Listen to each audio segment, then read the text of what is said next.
The only people who don't want to disclose the truth are people with something to hide. All right, ladies and gentlemen, so a couple of hours ago, I start getting emails from people with the headline and the link to a story from Esquire.com, right? Pretty reliable, Esquire.com.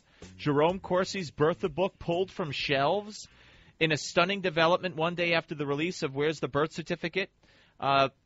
The WorldNet Daily Editor-in-Chief Executive Officer Joseph Farah has announced plans to recall and pulp the entire 200,000 first printing run of the book, as well as announcing an offer to refund the purchase price to anyone who has already bought either a hard copy or electronic download of the book. I cannot in good conscience publish it and expect anyone to believe it. And there was more to the story. And it wasn't until a couple of hours later that the author of this false, phony story, Mark Warren, posted an update saying that it was all satire.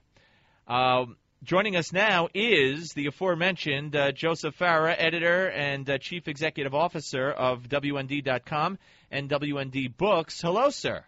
Hi, Steve. Quite a day, huh? I mean, I knew that. So the second I got it, I wrote it to you, and I said, what is this? And then you linked me to a story at WND which told about how it was a phony. But, my God, and they're defending the fact that they wrote this garbage at Esquire. And don't feel bad, Steve, about being fooled, because I got calls from all the top editors at all of the big news agencies across this country today, all asking the same question, for a comment on this development. And I'm going like, what? Are you guys serious? You think I'm going to pull a best-selling book off the shelves? What's the matter with you? But of course, they wrote it in a way that didn't really betray any sense of, you had to look really closely because they named one of Jerry's books after like a phony moon landing or something like that. That was the only hint at satire in the whole thing. And as quickly as I had a chance to respond on WND and in other venues that we were exploring our legal options, well, there goes the disclaimer about it all being a satire. But this is the second huge thing that happened today on this book, Steve. As that is happening, and I'm thinking, wow, what could happen next? The White House sends out this email, a fundraising email, and guess how they're raising money? Guess which book they're using to raise money for Obama's reelection Where's campaign? The birth certificate? They got the T-shirt, right? They're selling T-shirts and mugs, Born in the USA, and all of this nonsense. Now, I was thinking when I saw that, I thought, wait a minute. I thought he didn't have time for this nonsense. Now, all of a sudden, his campaign's got all the time in the world to try to profiteer over this. And, what this is really about in my eyes is they are trying desperately to bury Jerry Corsi's book because they recognize it as still a serious threat to them. And this is their effort to, deep six the media, really, from covering this book. But I think they've stirred up quite a hornet's nest here and actually stirred more interest in the book than they know. Well, do you believe that Mark Warren, who wrote the piece on Esquire and who, by the way, referred to in an interview with the Daily Caller, referred to Jerome Corsi as a piece of S. Yeah. Nice guy. Do you believe? Very professional. Yeah, I'm sure he's going to keep his job and get a promotion. Now, do you believe that the White House had anything to do with this? Well, I wouldn't be a bit surprised. You see, he actually, paid homage to Obama in there as well, saying that he had a sense of humor about this and why didn't we and blah, blah. Listen, Mark Warren is not some blogger at Esquire. He's the executive editor of Esquire. Now, this is, look, Esquire is owned by the Hearst Corporation, one of the wealthiest privately held companies in the whole world. I worked for Hearst for 10 years. I know a lot about the inner workings of that company. You get to be executive editor of Esquire, and you're talking about a guy who's making, 7 figures a year. You're not talking about some, $50,000 editor here. And so this is a very – you don't think this guy talks to the White House? Absolutely he does.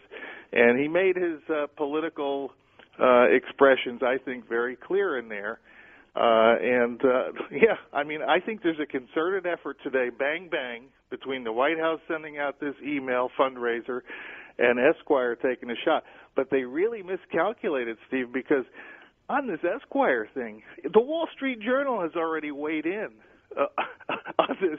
They did a story, they posted a story already about our chances for winning a libel suit. Well, that's my next question. We only have about a minute and a half, and I know you got an event, a family event. Tell me about what you're considering. Well, since this started, I mean, one of my first phone calls was to one of the greatest First Amendment attorneys in America to see what he thought, and he says it's a winnable case. It's going to be very expensive. Thanks for telling me.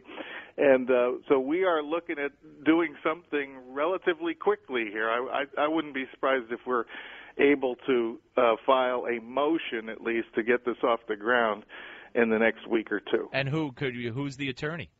Well, that's what I got to decide, whether I'm going to break the bank. I'm one of the most famous lawyers in the whole country, or whether we're going to take a more conservative approach.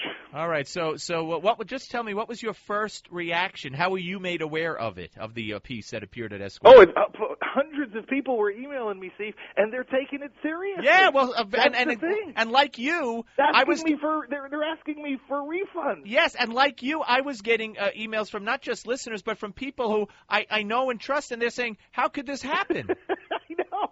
So that's how badly executed that satire was, that everybody believed it. And so it just goes to show you the scum we're dealing with over there. But what I started doing, you'll enjoy this. All the folks who asked me for refunds, I decided I would send them over to Warren at Esquire, since he started the whole thing, and I said, this is the guy you ask for the refund. That's a good one. All right, listen, Joseph, thank you so much for your time, and enjoy your function, sir. Thank you, Steve. All right, God bless. Take care. You too. Joseph Farah, ladies and gentlemen, editor and chief executive officer of WND.com and WND Books. Wow. And he has no doubt. He says, absolutely, Mark Warren, the writer of that phony piece, talks to the White House. So there you go. That's how much of a joke they think the book is. That's how not bothered they are by the whole thing. When we come, the only people who don't want to disclose the truth are people with something to hide.